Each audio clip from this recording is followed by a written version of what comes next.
Bonsoir à toutes et à tous. Heureux de vous retrouver pour cette nouvelle émission Regard, après une rupture de quelques semaines liée à l'élection présidentielle algérienne qui s'est terminée le samedi 7 septembre, comme vous le savez, avec le capharnaüm que nous avons connu ces derniers temps. Nous avons essayé d'analyser un peu la situation, même si lorsque les données réelles n'existent pas, il est difficile de le faire. Mais aujourd'hui, on va le faire, mais avec des gens qui n'ont pas participé à l'élection présidentielle. Vous savez qu'il y a des partis politiques, des personnalités qui ont choisi de ne pas participer, même s'il n'y a pas eu de tribune ouverte pour qu'ils puissent s'exprimer librement. On va leur donner cette possibilité aujourd'hui. J'ai l'immense plaisir de recevoir Rachid Hassani, secrétaire national chargé à la communication RCD. Bonsoir Rachid. Bonsoir Ali, bonsoir aux téléspectateurs de Berber TV, bonsoir à M. Amqouran et merci pour l'invitation. Docteur Lakhtar Amqouran, chargé de communication du Jil Jadid aussi, vice-président du Jil Jadid. Donc on va parler de questions liées à l'élection présidentielle et comment on voit l'après, parce que la situation la plus importante, comme l'a dit d'ailleurs Jil Jadid dans le communiqué du Conseil national qui avait décidé de ne pas participer à l'élection présidentielle, c'est de voir après. C'est le voir après. Alors comment vous analysez cette élection? Déjà au début, tout d'abord, merci pour l'invitation. Bonsoir tout le monde, Azoul Flaoun et Azoul à notre camarade également du RCD. Sincèrement, on s'attendait à ça, c'est-à-dire que tout le processus qui a précédé l'annonce même des présidentielles, les mois et les dernières années ont abouti au fait que le constat est amer. Nous sommes, et on ose le dire, dans le pays il y a échec de la démocratie, ou on va dire la démocratie est en échec. Les élections présidentielles, au-delà de ce qui apparaît comme ce qu'on a vécu comme anomalie lors de la gestion du scrutin lui-même, qui ont été dénoncées d'ailleurs par les trois directeurs de campagne des candidats, les résultats électoraux sont le symptôme d'une inadéquation évidente entre le système et la représentation et le peuple. Ce qui veut dire que la très faible participation des Algériennes et des Algériens à ce scrutin, leur indifférence vis-à-vis même du fait politique, leur défiance vis-à-vis de toutes les structures de représentation nationale sont comme une alarme rouge et même, on le pense, un danger pour la sécurité de l'État. Pour dire qu'en réalité, cette élection anticipée a abouti à une situation où les masques sont tombés et que la façade démocratique est tombée. Et malheureusement,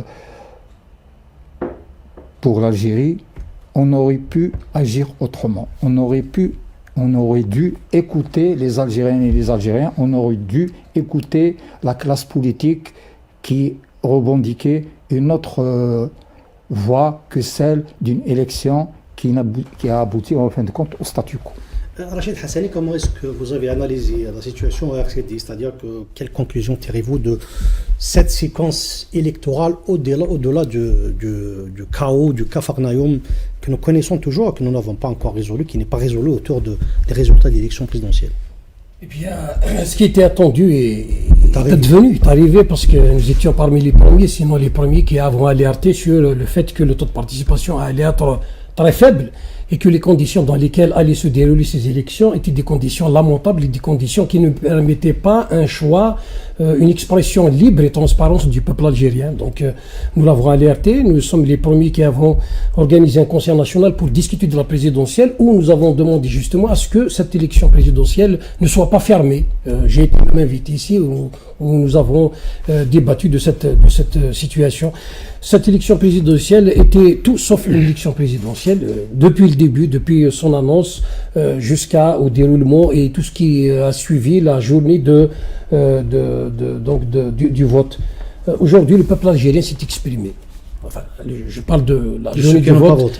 Ceux qui n'ont pas voté finalement étaient l'expression d'un peuple c'est près de 80% du peuple algérien qui s'est exprimé en dehors et contre ce pouvoir et contre ces politiques. Mais comment on peut savoir que c'est un message politique? Parce que d'habitude, les Algériens ne votaient pas, ça a toujours été... Le pouvoir peut vous dire, bon, les Algériens ont pris l'habitude de ne pas voter, donc comment est-ce qu'on peut déceler un message politique? Non, je ne suis pas tout à fait d'accord. Titre relatif, on peut relativiser les choses. En 95, par exemple, il y avait un enjeu, il y avait même si l'élection n'était pas aussi transparente. Alors 95, pour les jeunes qui ne savent pas, c'était une élection présidentielle qui s'était déroulée en pleine terrorisme. Voilà, il y avait quand même, nous avons remarqué qu'il y avait une participation massive dans l'immigration et à l'échelle nationale. Nous étions témoins d'une participation massive du peuple algérien par rapport à cette élection. Je pense qu'on était autour de 65%. On était à 75%. C'était 75%. Il y avait un réel engouement populaire. Toute chose reste relative, bien sûr, mais en tout cas, il y avait un réel engouement populaire.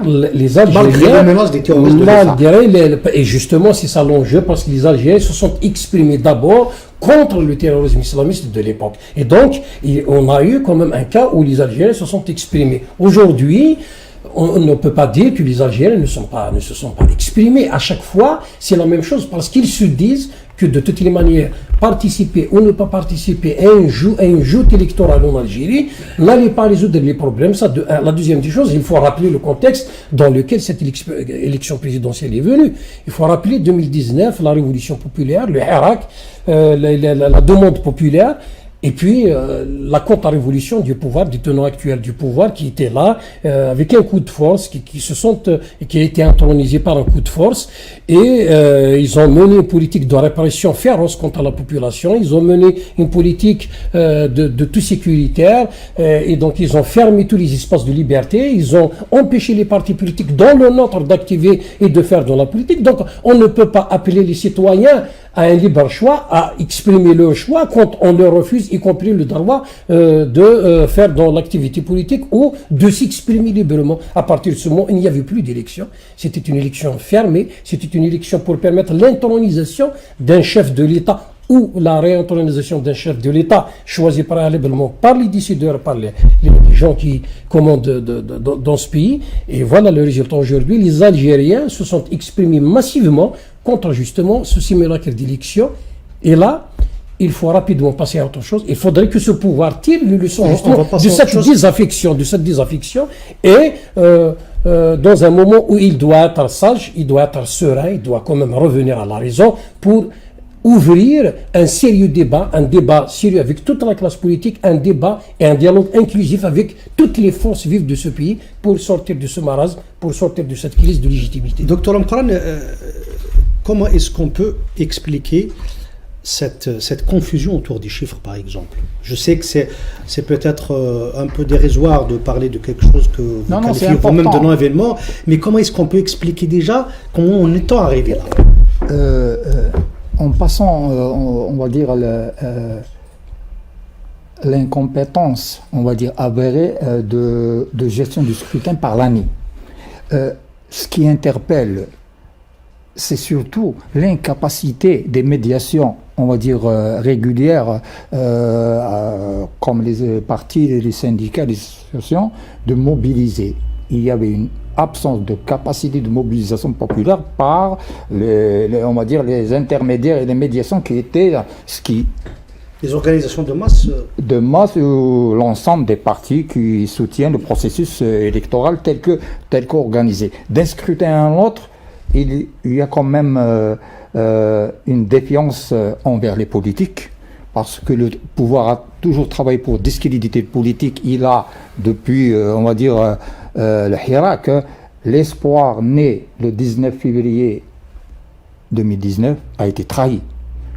Beaucoup d'Algériens attendaient qu'il y ait ouverture, qu'il y ait, on va dire, une nouvelle classe politique qui aspirait au changement et à la démocratisation du pays. Malheureusement, les réflexes, les erreurs stratégiques du régime ont été telles qu'il a reproduit les mêmes pratiques en utilisant les mêmes outils politiques et en agissant de la manière la plus, on va dire, la plus incompétente. Aujourd'hui, l'État est devant un choix. Soit il ouvre il ouvre un débat sérieux, il favorise la création d'une nouvelle classe politique saine, soit il assume la dictature, il assume la dictature, il la lecture qu'on peut faire de ce qui s'est passé. Les chiffres. Ce qui est fait, c'est très grave. On ne sait pas combien d'Algériens ont voté, même si on a vu sur le terrain. C'est clair. J'ai moi-même fait de petits reportages, honnêtement. J'ai jamais vu autant d'abstention sur le terrain, à part en 2019. Mais comment est-ce qu'on ne peut pas, même pas donner des chiffres en 2024? J'ai dit, ça part de la composante même, j'allais dire, de l'ANI, de l'incompétence de gérer le scrutin par cette, on va dire, cette commission. Il avait déjà dit, le président de l'ANI, que sa composante, il y avait à l'intérieur qu'elle n'était pas, il y avait des choses pas claires qui se passaient à l'intérieur. Il avait annoncé il y a quelques mois, comme s'il préparait l'opinion à cette situation.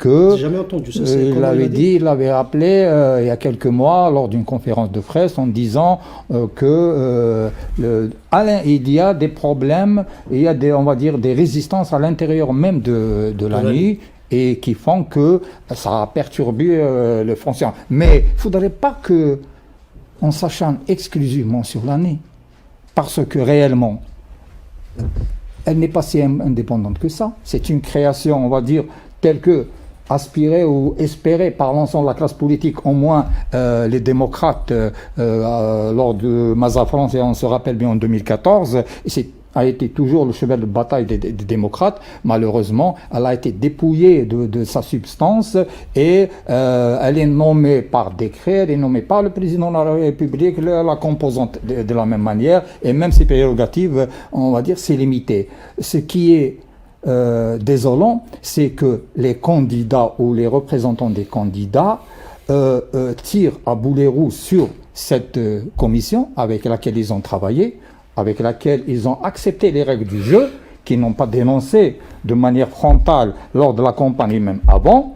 Et ce n'est pas pour quelques centaines de milliers de voix qu'on va tenter, j'allais dire, de se réhabiliter parce que les dés sont faussés. À partir du moment où, qu'est-ce qu'on va faire des 19 millions, j'allais dire, de citoyens qui n'ont pas voté?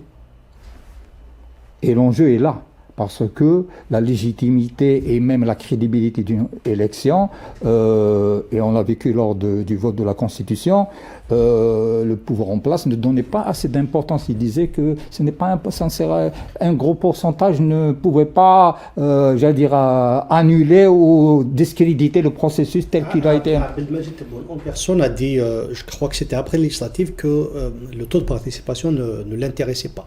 Alors qu'il est important en démocratie, alors qu'on ne peut pas faire autrement, et en même temps, il faudrait réellement tirer les conclusions. Il n'y a pas eu d'appel au boycott, il n'y a pas eu d'empêchement des élections, il n'y a pas... Bon, il y a eu fermeture politique, c'est vrai. Il y a des conditions, on va dire, le processus électoral a été discrédité, n'a pas été préparé comme il se doit, il n'y a pas eu de débat avant une pré-campagne, il n'y a pas eu de débat lors de la campagne, et il y a eu fermeture des médias, fermeture, j'allais dire, politique, et il y a eu des arrestations, il y a eu même des poursuites judiciaires contre on va dire, des citoyens, juste pour leur liberté d'expression, s'exprimer sur les réseaux sociaux. Donc, les conditions, l'anticipation de l'élection n'a pas été expliquée par des arguments techniques, alors que tout le monde savait que faire une campagne en plein mois d'août, en plein été, n'était pas réellement le moment propice pour espérer tout au moins, un meilleur taux de participation. Rachid Hassani, vous avez toujours demandé à ce qu'il y ait un processus au-delà des aspects politiques que vous avez cités. Sur le plan technique, tous les partis de l'opposition ont réclamé un comité ou une commission d'organisation indépendante. L'année l'est dans le principe. Qu'est-ce qu'il faudrait faire de plus? Eh bien, il faudrait qu'il soit réellement indépendant. C'est vrai que mais comment est-ce qu'on peut empêcher les appels téléphoniques? Comment on peut empêcher ça, ce problème? L'un des chevals de bataille du RCD, justement, c'est la transparence des élections. Depuis longtemps, nous avons fait de notre combat, comme l'un des chevals de bataille du combat du RCD, était justement la transparence des élections. Souvenez-vous de l'appel de notre parti pour exiger la présence des observateurs internationaux, l'appel du parti pour exiger la remise des PV dans les bureaux de vote et tout ce qui s'ensuit, jusqu'à arriver justement en 2014 où nous avions fait aussi justement l'exigence de la gestion des élections par une instance indépendante était notre exigence et ça fait partie de notre combat. Sauf que malheureusement, comme d'habitude, le pouvoir a tiré l'idée et il a vidé l'idée de sa substance. Donc il a créé cette année où si le président de la République, si le chef de l'exécutif lui-même qui installe le président de cette instance de gestion des élections. Mais qui l'a nommé alors au-delà de la nomination, on peut toujours trouver à l'intérieur même de la commission, si vous permettez, qu'il y ait une élection. Si vous permettez, donc dans ce pays, l'essentiel c'est d'avoir cette volonté d'aller vers la création, l'installation d'une instance véritablement indépendante. Au-delà de ça, tous les mécanismes techniques de sa mise en place, on peut, à travers un dialogue, à travers des discussions, exemple, le Parlement, par exemple, peut intervenir pour installer des éléments dans la Commission. En tout cas, au-delà des aspects techniques, il faudrait qu'il y ait cette volonté d'aller vers l'installation d'une commission véritablement indépendante qui va donner les véritables chiffres. Preuve en est que pendant cette élection, il y a une cacophonie générale dans l'annonce des chiffres, dans la gestion du jour du vote. Donc, et voilà, on donne des chiffres, on donne 48% la veille à minuit pour un résultat qui devait être annoncé vers 21h. Et puis le lendemain, on donne des chiffres qui confirment. 48% c'était le taux, la moyenne du taux.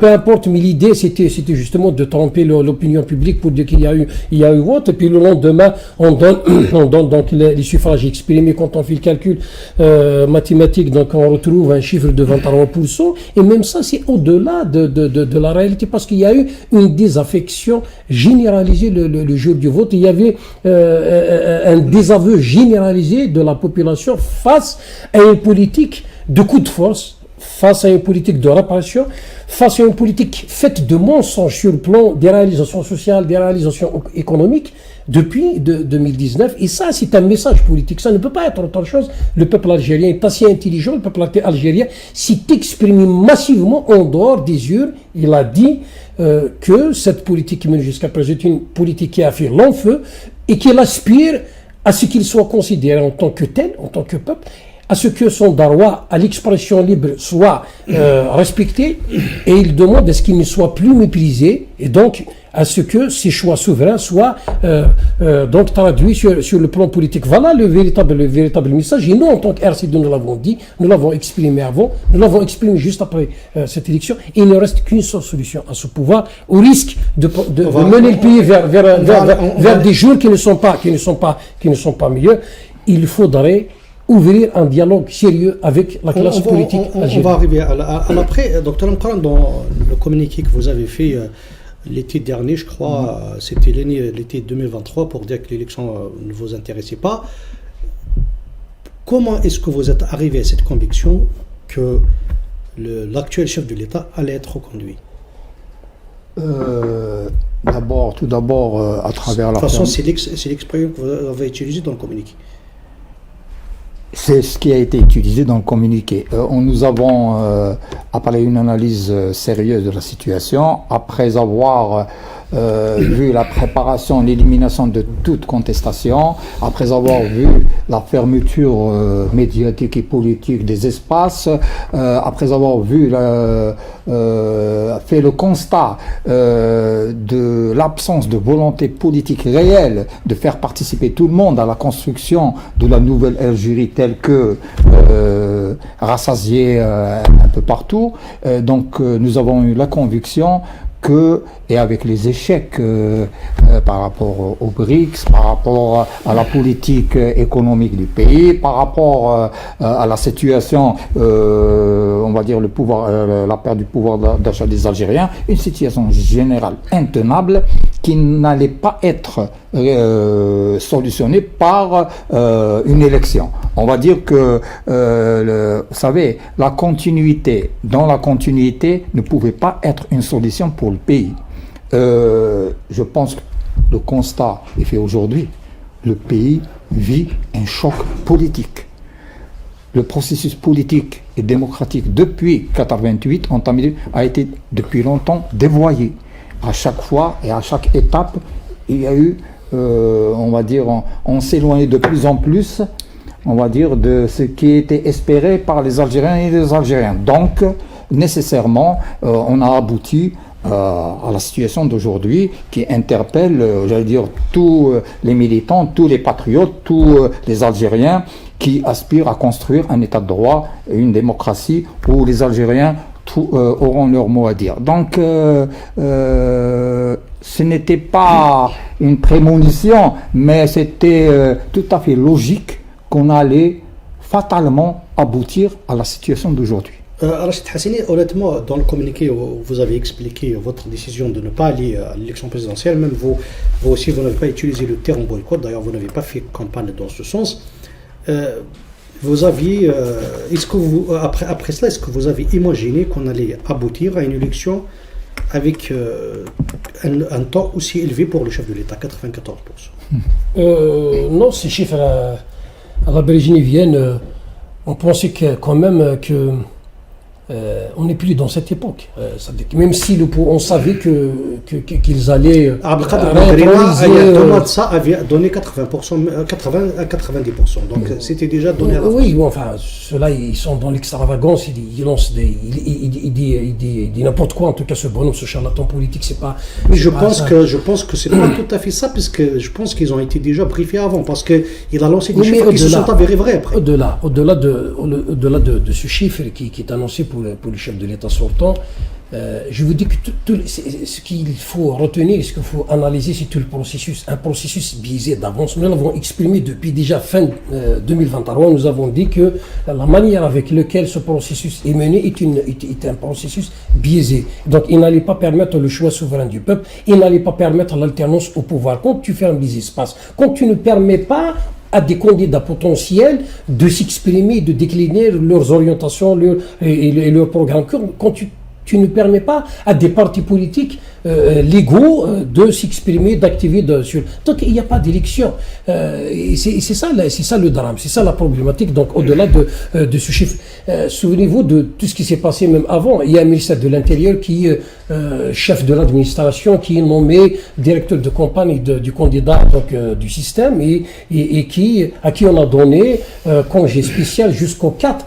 Donc, dans l'esprit du pouvoir déjà, c'était un message pour dire qu'il n'y aura pas de deuxième tour. À partir de ce moment, ceux qui ont organisé justement ces élections savaient bien qu'il n'y avait pas de deuxième tour, savaient qui allait être le chef de l'État. Et donc, tout ça, c'était des indices qui montrent qu'il n'y avait pas d'élection et qu'il y avait un urs intikhabi, comme ils préfèrent l'appeler. Donc, ils ont fait un urs intikhabi, mais qui malheureusement leur a complètement échappé parce que le peuple en a voulu autrement. Et le peuple, et j'insiste sur cette désaffection populaire, qui est en réalité une expression politique d'un ras-le-bol généralisé, d'un rejet massif d'une politique qui a été menée de 2019 jusqu'à donc aujourd'hui. Et donc l'esprit du Hirak de 2019 est encore intact, est encore là. Aujourd'hui le défi pour la classe politique et pour l'élite d'une manière générale, c'est la traduction de ce ras-le-bol, c'est la traduction de cette expression populaire en un projet politique, une alternative politique sérieuse, consensuelle, pour venir à bout justement de ce système dans une... On va parler des perspectives pour la deuxième partie, on va consacrer... Oui, mais docteur. Peut-être qu'il a pris un peu plus de temps pour ne pas perdre un petit peu le fil des idées. Aujourd'hui que nous sommes dans un état de fait. Le président sortant est reconduit. Quel que soit le chiffre. D'ailleurs, les deux autres candidats ne contestent pas. Ils ne contestent pas son élection, entre guillemets. Donc, maintenant, ça joue sur des chiffres. Maintenant, et donc, le président reconduit, au moins, doit voir dans ce scrutin une manifestation claire des défaillances politiques graves de système de gouvernance. Il faut qu'on le reconnaisse. L'État, il devrait faire l'effort, au moins, d'ouvrir une véritable concertation, un véritable dialogue pour au moins réviser en profondeur les principes de fonctionnement du régime politique, revoir les critères de sélection et les méthodes de sélection des ressources humaines du régime et reconstruire une classe politique authentique loin des clientélismes et de la prédation. C'est un minimum qui doit être aujourd'hui réalisé parce qu'aujourd'hui il y a l'intérêt des égaux qui fait face à celui de la nation. Parce que souvent, le système algérien, tous ceux qui sont passés lors des régimes successifs ont toujours personnalisé ou personnifié la fonction présidentielle. C'est-à-dire qu'ils sont souvent éloignés de la fonction noble du président d'une république démocratique, qui est censée être démocratique. Et donc là, je pense que invariablement, et quelle que soit la bonne intention des décideurs politiques, si la volonté de perdurer au pouvoir, s'ils veulent réellement, ils ne veulent pas partir, elle surpasse celle de résoudre les vrais problèmes des Algériennes et des Algériens, particulièrement les vrais problèmes structurels. Je pense que la prédation, la corruption, la gabegie finiront par, dévorer l'État algérien. On va revenir dans la deuxième partie sur l'après, sur ce que préconise chacun des partis pour sortir de cette crise, parce que j'ai l'impression que les autorités du monde, dans leur expression publique, sont dans le déni, ils ne veulent pas reconnaître qu'il y a une crise, ils vous disent qu'il n'y a pas de crise. On pense qu'aujourd'hui, il faudrait sortir c'est une impasse historique. Hein. D'ailleurs, dans la campagne électorale, Majid Tebboune, il a fait 4 meetings, il a dit que non, l'avenir c'est l'économie, donc il n'y a plus de raison de parler de la politique. On va parler de ça dans la deuxième partie, nous partons loin, on va revenir dans un instant.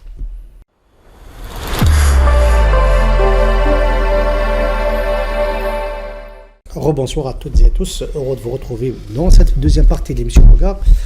Nous faisons une sorte de débriefing de l'élection présidentielle, même si parfois en l'absence de données, comme c'est le cas en Algérie, il est parfois pas évident du tout de faire une lecture lucide de la situation et de faire des projections, mais nous essayons quand même de participer, ne serait-ce qu'avec une petite part de ce que nous pouvons faire, pour essayer de lancer le débat sur l'après, parce que tout le monde a compris maintenant que l'élection s'est pliée, c'est passé, le 7 septembre c'est passé, on est aujourd'hui le 10, le 11 je crois, et le 10. Et maintenant, il est question maintenant de parler de l'après. Donc, docteur Amqoran, vous avez terminé tout à l'heure sur les propositions. Comment est-ce que on peut prévoir l'après ? Je pense que, comme je l'ai dit tout à l'heure, il faudrait que le président reconduit voit dans ce scrutin la manifestation claire des défaillances politiques du système de gouvernance. Donc il faut réellement revoir tout le système de gouvernance du pays. Et je le dis en toute responsabilité, aujourd'hui, il faudrait sortir de cette impasse historique avec le moins de dégâts possible, et surtout s'orienter vers les véritables réformes dont a besoin le pays. Sincèrement, on ne peut pas continuer à agir dans le déni du politique. On ne peut pas construire un état de droit sans les politiques. On ne peut pas construire un avenir meilleur pour ce pays en fermant tous les espaces politiques. Et on ne peut pas arriver à asseoir une économie digne de ce nom qui ferait émerger le pays en faisant l'impasse sur le politique. Donc, on est réellement dans une situation de non-politique. Et la tentative qui a été faite il y a au début de remplacer, on va dire, la classe politique ou les partis politiques par ce qui est appelé société civile a été un échec. Et c'est clair comme l'eau de roche qu'aujourd'hui, il est vital pour l'Algérie qu'il y ait une classe politique saine, une classe politique patriotique, authentique, qui apporte et qui peut apporter des solutions aux graves problèmes vécus par les Algériens. Rachid Hassani, est-ce que vous pensez que ceux qui sont au pouvoir aujourd'hui partagent le même constat, la même lecture des événements que vous, parce que lorsque vous nous dites qu'il y a une crise politique, quand j'entends Majid Tebboune, Pour lui, il n'y a pas de problème politique. Et d'ailleurs, tout ce qu'il projette, c'est des solutions à des problèmes économiques et sociaux. Est-ce que vous avez l'impression qu'en face, il y a du répondant? Quel que soit ce que nous disons, quel que soit ce qu'il dit, il y a des éléments factuels qu'il faut analyser.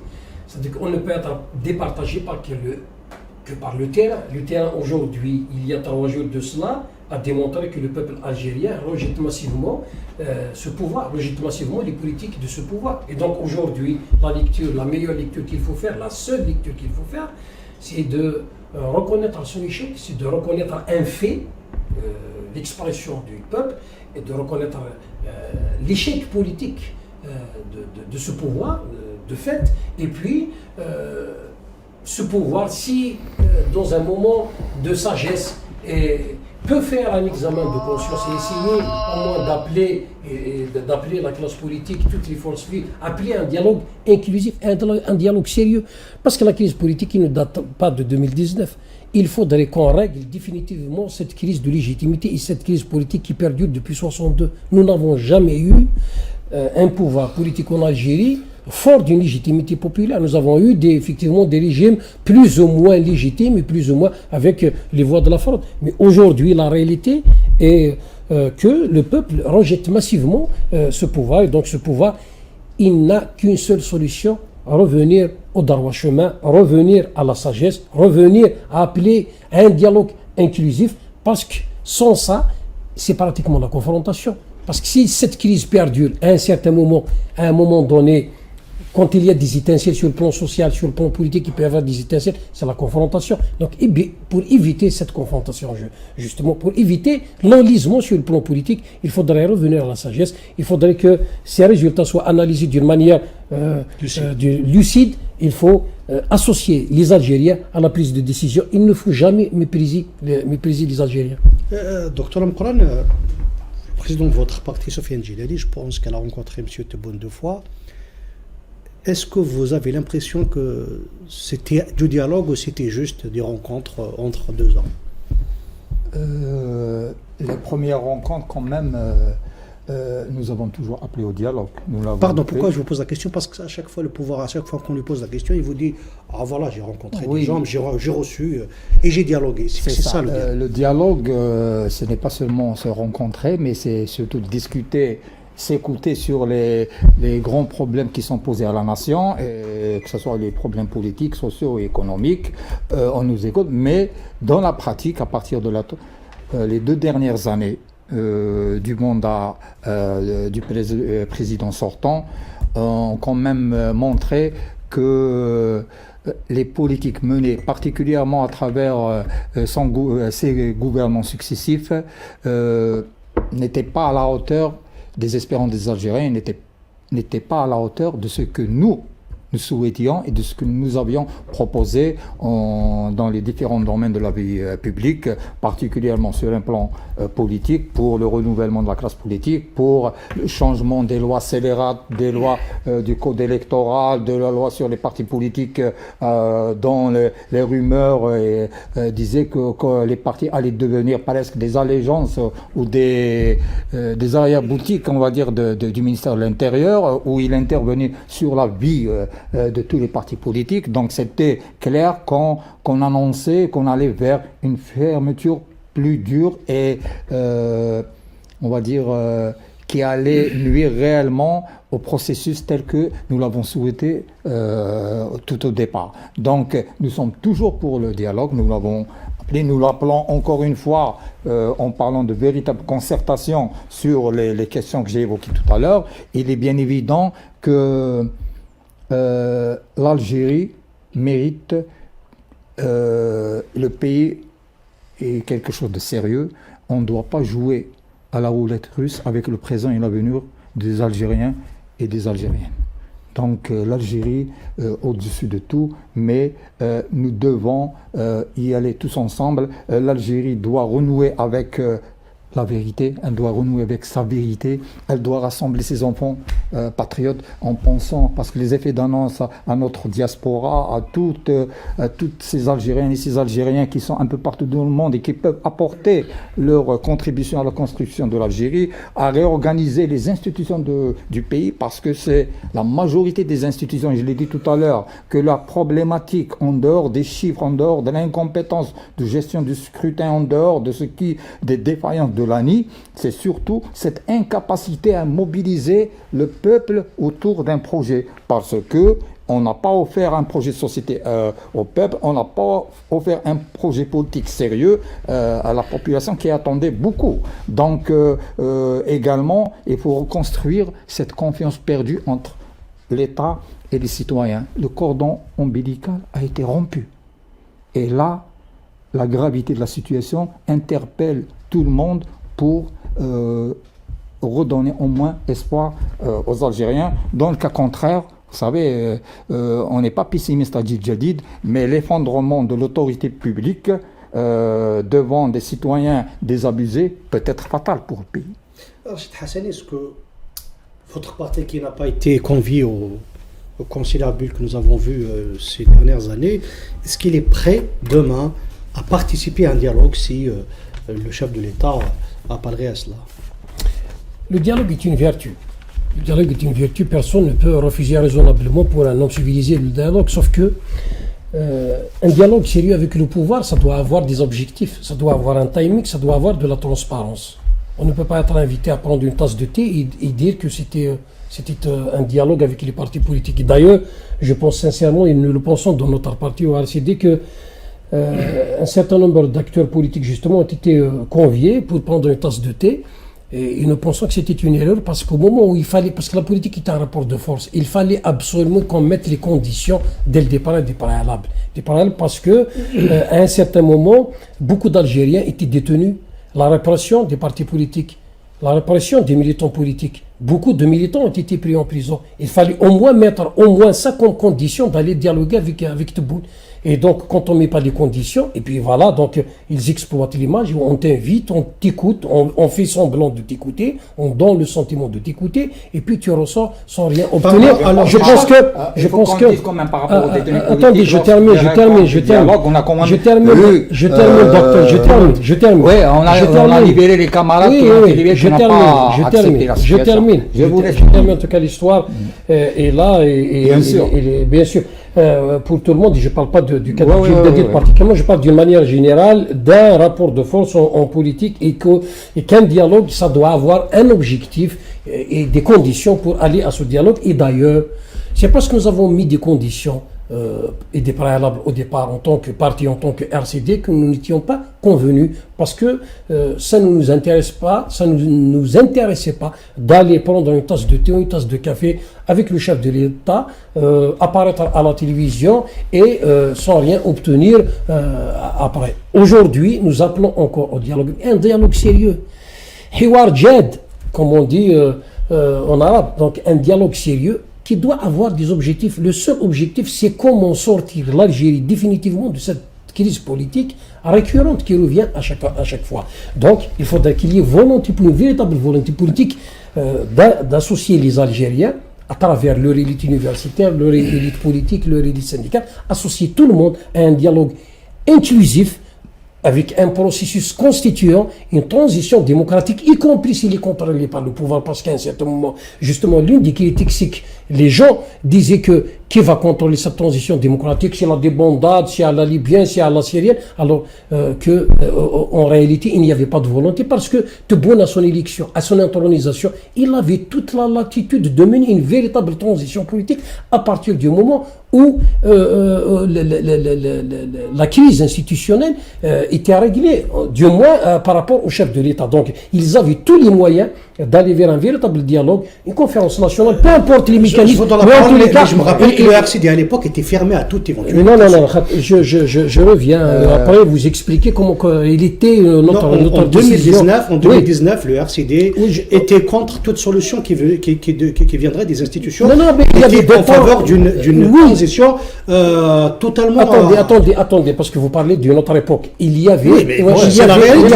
C'est ce qui a fait qu'aujourd'hui on est. Non, c'est pas comme si vous permettez, donnez-moi 15 secondes parce que vous m'interpellez. Donc, il y avait le Hirak au départ, 2019, il y avait la démission du chef de l'État. Là, effectivement, nous avons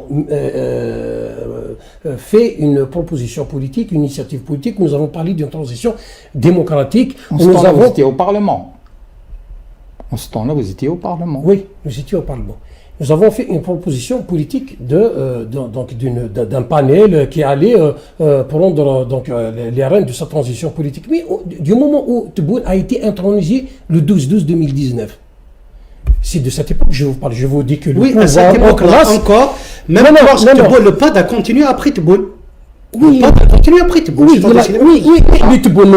Mais Tebboune n'a pas invité, n'a pas appelé au dialogue. Je vous dis que le pouvoir avait la chance d'ouvrir un dialogue sérieux parce qu'il fallait juger sur pièce, d'aller ouvrir un dialogue sérieux, mais elle ne l'a pas fait. C'est ce que je suis en train de dire. Oui. Mais il y avait deux temps. Il y avait avant le 12-12, il y avait après le 12-12. Docteur Amkaran, parce qu'il n'y avait pas de volonté. Est-ce que votre parti pense que seul un dialogue inclusif pour régler la situation, on peut aller par petites doses pour éviter un vide institutionnel? Ça a été de tout temps notre démarche. Nous avons toujours prôné le principe du dialogue. Nous avons toujours été pour un dialogue inclusif. Nous avons discuté avec l'ensemble des partis politiques et des partis qui représentent toutes les tendances, toutes les sensibilités. Donc nous appelons encore une fois à un dialogue qui discuterait de toutes les questions nationales, les questions politiques, les questions économiques. La libération des détenus d'opinion, je pense qu'il faut encore le revendiquer, le dire. L'ouverture des médias, il faut encore le revendiquer. La réforme du code électoral, il faut la revendiquer. L'arrêt des poursuites judiciaires contre tous les, on va dire, les activistes et les intimidations sur les partis, sur les militants, sur les Facebookers, sur tout le monde. Il faudrait qu'on ça cesse. L'ouverture des médias au débat contradictoire. J'allais dire l'ANI doit être repensée, comme on l'avait évoqué. L'abrogation des lois liberticides, à l'exemple de 87. Tout est discutable. Mais le plus important dans tout ça, c'est de permettre qu'il y ait émergence d'une nouvelle classe politique apte à affronter les défis qui se présentent, aussi bien les défis internes que les défis externes qui se présentent au pays. Sans cela, s'il y a négation du politique et s'il y a continuité dans la continuité, comme je l'ai évoqué tout à l'heure, j'ai bien peur que nous allons être dans une impasse fatidique, une impasse historique, et le statu quo va encore éloigner les Algériennes et les Algériens de la chose politique, et ça, ce n'est pas bon pour le pays. Est-ce que vous comprenez quand les autorités vous disent que nous avons peur du vide? Le problème, oui, le vide, nous n'avons pas appelé est-ce qu'il y ait vide. Nous sommes des légalistes. Nous ne sommes pas des dogmatiques en matière de processus politique. L'élection, quelle que soit, j'allais dire, la preuve, l'état de fait, il est là. Nous reconnaissons, nous travaillons avec le réel, mais il est également important que l'existence des partis politiques, l'action politique, soit remise à sa place. Parce que ce que nous ressentons, vous savez, les ingérences, quand on parle des ingérences de l'extérieur, des problèmes internes, ils peuvent être dangereux pour le pays à partir du moment où il n'est pas immunisé. Et l'immunité, la première immunité après le peuple, c'est l'existence de partis politiques dignes, des partis politiques authentiques qui ont des projets à proposer au peuple algérien. Est-ce qu'une ouverture non contrôlée ne risque-t-elle pas de mener vers une sorte de chaos? Mais personne n'a demandé une ouverture non contrôlée. Ça, c'est les réponses du pouvoir pour justement, c'est le stratagème du pouvoir pour dire que pour expliquer. Non, parce que j'imagine que demain, les autorités vont dire faites ce que vous voulez, manifester, ouvrez, et comment on va faire? Moi, je pense que ce discours est un discours du pouvoir, est un discours dangereux qu'il ne faut pas dispatcher. Nous demandons une ouverture en bonne et due forme, c'est une ouverture universelle. Il n'y a qu'à regarder nos voisins de la rive nord. Comment ils sont fait des siècles, par oui, peu importe, mais on parle de l'ouverture. C'est quoi l'ouverture? L'ouverture, c'est de permettre aux partis politiques légaux, c'est de permettre aux syndicats légaux, c'est de permettre aux activistes qui sont connus, reconnus et fichés de travailler. L'ouverture, c'est d'abord de demander à ce pouvoir de respecter sa propre constitution. Il a fait une constitution où les libertés individuelles et collectives sont garanties. On lui demande de respecter cette constitution. L'ouverture, c'est de demander à l'ENTV, par exemple, aux chaînes de radio et autres, de permettre à la classe politique, de permettre aux acteurs politiques, de permettre à des partis politiques comme le RCD, qui a été banni de la télévision nationale depuis 14 ans, 15 ans, de passer, parce qu'il est un parti légal, qui a un programme, qui fait ses congrès, qui donne les résultats des congrès au ministère de l'Intérieur, de lui permettre de passer à la télévision nationale, parce que c'est une télévision publique, c'est pas une télévision du pouvoir. Enfin, censé être public. Oui, censé être public parce que, selon les règles, il doit être public, il doit permettre justement aux partis politiques, parce que nous sommes une institution aussi. Nous sommes dans l'opposition, mais nous sommes une institution. Demain, nous espérons prendre le pouvoir si les conditions sont réunies pour qu'on puisse avoir une compétition saine et transparente. Voilà ce que nous demandons. Donc, cette ouverture. Mais pourquoi est-ce qu'on parle toujours du pouvoir? Pourquoi est-ce que les partis politiques, par exemple cette fois-ci, beaucoup vous disent pourquoi est-ce qu'il n'y a pas eu de présentation d'un candidat commun au moins entre les partis démocrates? Alors là, on va revenir, on va encore revenir tout à fait au début à raconter ce qui s'est passé. Il n'y a pas d'élection présidentielle. Nous l'avons dit plusieurs fois. Ce que vous dites était possible si la problématique était la problématique donc de forces politiques disparates qui n'arrivent pas à faire le poids par rapport à un candidat du pouvoir. Mais ce n'est pas ça le problème. Le problème, c'est qu'il n'y a aucune volonté de ce pouvoir de permettre une alternance justement par rapport à l'élection présidentielle. C'est une élection complètement fermée, c'est une élection organisée pour introniser un chef de l'État préalablement choisi. C'est ça la problématique. Donc, il ne faut pas qu'on dévie de l'essentiel. L'essentiel aujourd'hui, c'est une problématique qui fait que nous avons un pouvoir qui n'a pas une volonté de permettre l'alternance au pouvoir. Parce que, j'ai donné la dernière fois ici même l'exemple de la présidentielle turque. En Turquie, par exemple, toute l'opposition était réunie, ils ont voté en faveur d'un candidat de l'opposition, d'un candidat unique, parce que l'enjeu là-bas, c'était de faire le poids contre le candidat du pouvoir. Mais les conditions dans lesquelles se sont déroulées, c'était des élections, j'allais dire plus ou moins démocratique. Donc il y avait donc cette chance, cette possibilité que le candidat de l'opposition passe. Je reviens, imaginez-vous par exemple, moi je vous pose la question, c'est moi maintenant qui vous pose la question. Imaginez-vous qu'on a mis toute l'opposition, compris syndicale, un candidat de l'opposition et il a fait face à cette bonne qui passe ou pas? Selon vous, selon tout ce que vous avez vu. C'est une question un peu biaisée. Vous avez déjà participé aux élections présidentielles? Oui, en 95. Et qu'est-ce qui a changé? Depuis 95? 2004 aussi. Non. 2004. Oui, mais la question n'est pas là. Oui. Attendez. Les partis politiques algériens n'arrivent pas à s'entendre. Pourquoi toutes les tentatives qui ont été faites? Justement, je vous pose la question. Mais je peux vous poser moi-même la question. Le problème de leadership, le problème, il faut le reconnaître. En tout cas, c'est pas notre problème. En tout cas, ça ne vient pas de nous. Il faut avoir la responsabilité de militants de reconnaître que nous aussi, en tant que tels, nous avons quand même notre part de responsabilité dans tout ce qui arrive. Justement, dans le défaitisme, entre guillemets, dans la désaffection même de les partis politiques. Je suis désolé, les erreurs. C'est pour ça que nous avons même une si, nouvelle classe je suis politique. désolé, Non, c'est pas être désolé, on ne peut pas être désolé, c'est la réalité. Je suis désolé de ce que vous dites. On y est, particulièrement ceux qui sont de ma génération, où on a vécu tous les, on va dire, les processus depuis l'ouverture et même avant l'ouverture. Ce n'est pas parce que votre parti s'appelle Djil Djedid que vous êtes nouveau. Ça n'a rien à voir. C'est une option. Ça n'a rien à voir avec... Ce que je veux dire, et permettez-moi de vous dire, nous avons participé à une élection présidentielle en 95, effectivement. D'abord, je parle de 95, où il y avait un enjeu, et nous l'avons exprimé en temps à l'époque. Aujourd'hui, vous dites qu'il y a des erreurs qui sont des erreurs des partis politiques. Quand vous ne permettez pas aux partis politiques d'évoluer, quand vous réprimez les partis politiques, vous voulez quoi des partis politiques? Donc ce que vous dites, les petites questions, les petites querelles de la classe politique, y compris même à l'intérieur des partis politiques, qui sont marginales par rapport à l'essentiel. Aujourd'hui, il ne faut pas déculpabiliser le pouvoir de sa responsabilité historique dans tout ce qui se passe depuis 62. Maintenant, les évolutions, en tout cas, nous, au RCD, nous pratiquons la démocratie. Nous, au RCD, nous sommes notre troisième président. Nous, au RCD, nous évoluons avec l'évolution de la société. Nous, au RCD, nous avons toujours été pionniers à appeler au regroupement des forces démocratiques, et je veux faire l'appel en direct, en public. Nous appelons toujours. Maintenant, le RCD ne souscrit jamais à des fausses solutions par rapport à de vrais problèmes.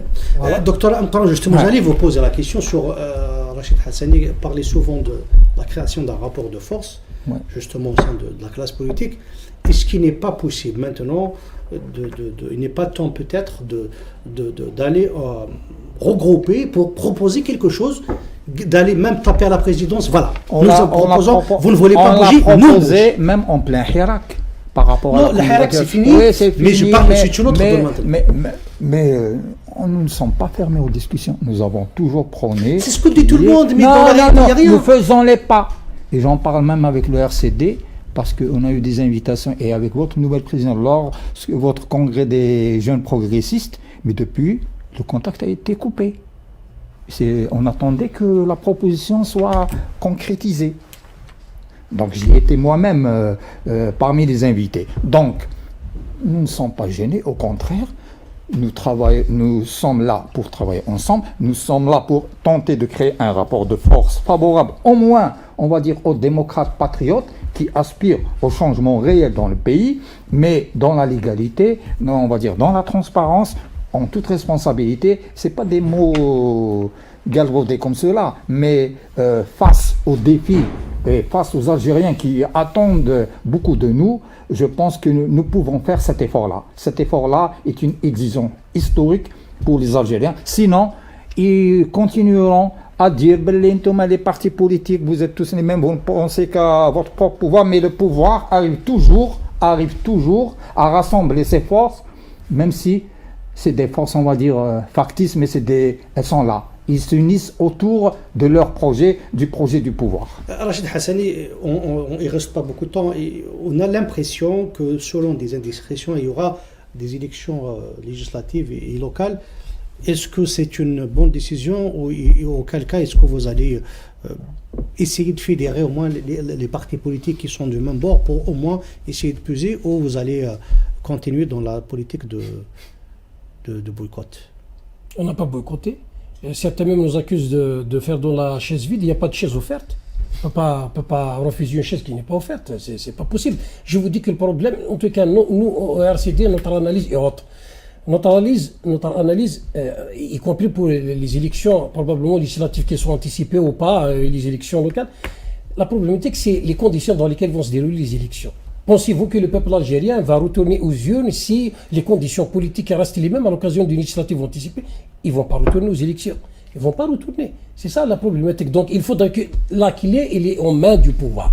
C'est à lui de faire le pas, c'est à lui de faire en sorte de permettre à la population d'avoir cet espoir et de participer. Oui, bien sûr qu'on peut faire. On peut faire parce que nous sommes. On peut faire quand même pression pour essayer de changer la donne. C'est ce que nous appelons ainsi dire la construction d'un rapport de force pacifique pour le changement du système. Même sur un plan plus pratique, il faut travailler pour changer le code électoral. Oui, on ne peut pas continuer à construire une nouvelle avec les anciens paramètres électoraux de l'ancienne Saba. Parce que le code électoral va être changé bientôt. C'est cela, mais qu'est-ce qui va être dans ce nouveau code électoral? Si c'est pour encore fermer plus et ne favoriser juste les appareils qui ont tous les moyens, qui ont bénéficié de tous les moyens de l'État. Pour votre information, nous ne bénéficions d'aucune aide de l'État. Je sais. Il faut fermer la parenthèse, parce que je réponds la parole, je n'ai pas terminé. C'est juste pour dire que c'est important. Ouais. Je termine parce que ce que je veux dire, il est important.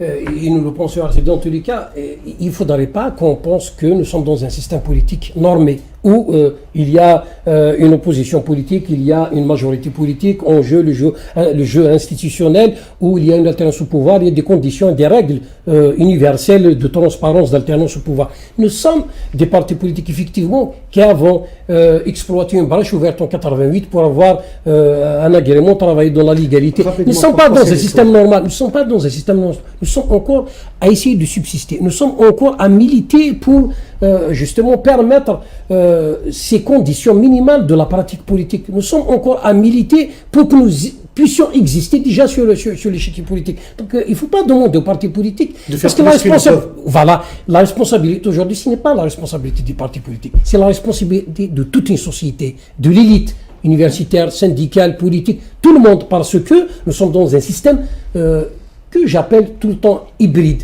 qui se donne une façade démocratique, mais qu'en réalité, dans le comportement, dans les agissements, dans la pratique, c'est un système autoritaire, fermé. Voilà la problématique aujourd'hui. Quand on termine, juste, je voudrais savoir, est-ce que, selon vous, les partis politiques peuvent changer les choses ou sans la volonté du pouvoir, comme le dit Rachid, ils peuvent influer à partir du moment où ils s'entendent sur un minimum démocratique, sur un minimum de projets. Je pense que... s'il y a crédibilité et s'il y a un projet qui... Pardon, nous avons vu ça dans un front, mais il y a eu quand même des situations, et il faut quand même accepter le principe de la politique des petits pas. On pouvait arracher certains acquis, les renforcer et travailler pour une autre époque pour arracher d'autres acquis. Mais continuer dans le déni, continuer dans, on va dire, le pouvoir est fermé. Tous les acquis de 88 sont en train d'être remis en cause. Donc cette politique d'arracher des acquis n'a pas affirmé un feu. Aujourd'hui, je n'ai pas dit que sans la volonté du pouvoir, j'ai dit qu'il y a deux manières. Soit c'est un rapport de force politique, il faut y aller vers la création, et donc ramener ce pouvoir à reconsidérer ses options, soit, moi je dis, le pense, tout le monde le pense, qu'avec la participation du pouvoir, le coût sera moindre. Parce que s'il y a une volonté du pouvoir, on peut aller très vite avec un moindre coût. Je crois en l'intelligence politique, je crois en l'intelligence des Algériens, je crois qu'on peut changer les choses par la politique, par la pratique politique, encore plus avec cette nouvelle génération. Tout ce que j'ai dit depuis tout à l'heure, c'est politique. De s'émanciper et d'arracher ses droits. Donc, à nous, j'allais dire de les accompagner, à nous de leur ouvrir les voies et de leur redonner cet espoir-là au lieu d'aller comme des haragas et de fuir le pays et en même temps de fuir les partis politiques. Ils sont en train de fuir tout ce qui concerne politique parce que les mauvais exemples, les clowneries politiques, les burlesqueries, le déni presque du politique, le cirque, on est parti d'un cirque à Mar, on est revenu à un autre cirque. Je le dis comme ça parce que réellement, c'est presque bien réfléchi pour encore éloigner les Algériens pour discréditer tout ce qui est politique. Pour discréditer tout ce qui est politique. Et là, moi, je ne peux pas l'accepter. Adil Djadid, nous ne l'accepterons jamais et nous continuerons à militer pour que le politique reprenne ses droits. Ben, merci beaucoup tous les deux, c'était passionnant. J'aurais aimé continuer beaucoup plus, mais on a on a tellement on a dépassé même le temps réparti à l'émission. J'espère que ce genre de débat ne s'arrêtera pas parce que c'est très très peu malheureusement. Passer la présidentielle, il n'y aura absolument pas beaucoup de choses malheureusement. Nous essayons d'offrir cet espace à ce genre de débat tant que nous pourrons le faire, tant que la possibilité nous sera donnée. En attendant, je vous souhaite à toutes et à tous une bonne soirée. Je remercie Fouad qui m'a accompagné à la réalisation. Je vais vous retrouver dans une prochaine émission avec un autre invité ou d'autres invités. En attendant, bonne soirée à toutes et à tous. Merci pour l'invitation.